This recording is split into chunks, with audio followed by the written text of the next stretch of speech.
Nimekuja kugundua kwamba ukihitaji chochote Mungu akifanye kwa haraka, kwa ukubwa, kwa upana, don't personalize it.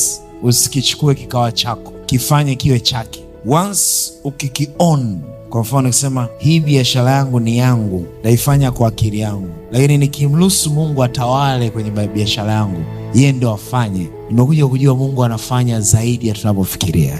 Na ni maombi yangu kila mmoja ajue namna ya kumkaribisha Mungu kwenye project zake. Ukianza kuwaonya watoto wako kwa akili yako mwenyewe utafeli. Ukisema watoto wangu, ukisema biashara yangu, familia yangu, no, kuanzia leo visiwe vya kwako. Hebu beba ile mindset ya Ayubu aliyokuwa nayo, akasema Bwana ametoa, Bwana ametoa, jina la Bwana libarikiwe. Maanake vyote nilivyokuwa navyo vilikuwa vya Bwana. Bwana alinipa yeye, so mimi nilikuwa kama supervisor. Jinsi utakavyomkabidhi Mungu watoto wako, kama Ana binti Ana alipomwambia Mungu, nipe mtoto huyu nitakupa wewe. Alivyopewa mtoto Samueli akamkabidhi Mungu. Maajabu ya Mungu yalitembea na Samueli isipokuwa kawaida. Chochote ukimkabidhi Mungu, anasema nikabidhini mawazo yenu na njia zenu zitathibitika.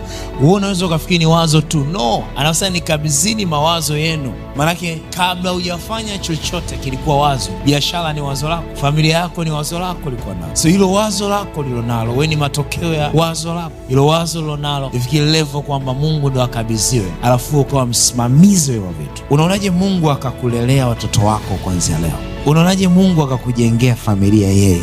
Unaonaje Mungu akakupa hekima ya kupigana vita ambavyo ilibidi upigane wewe, usipigane wewe, bali Bwana akapigane.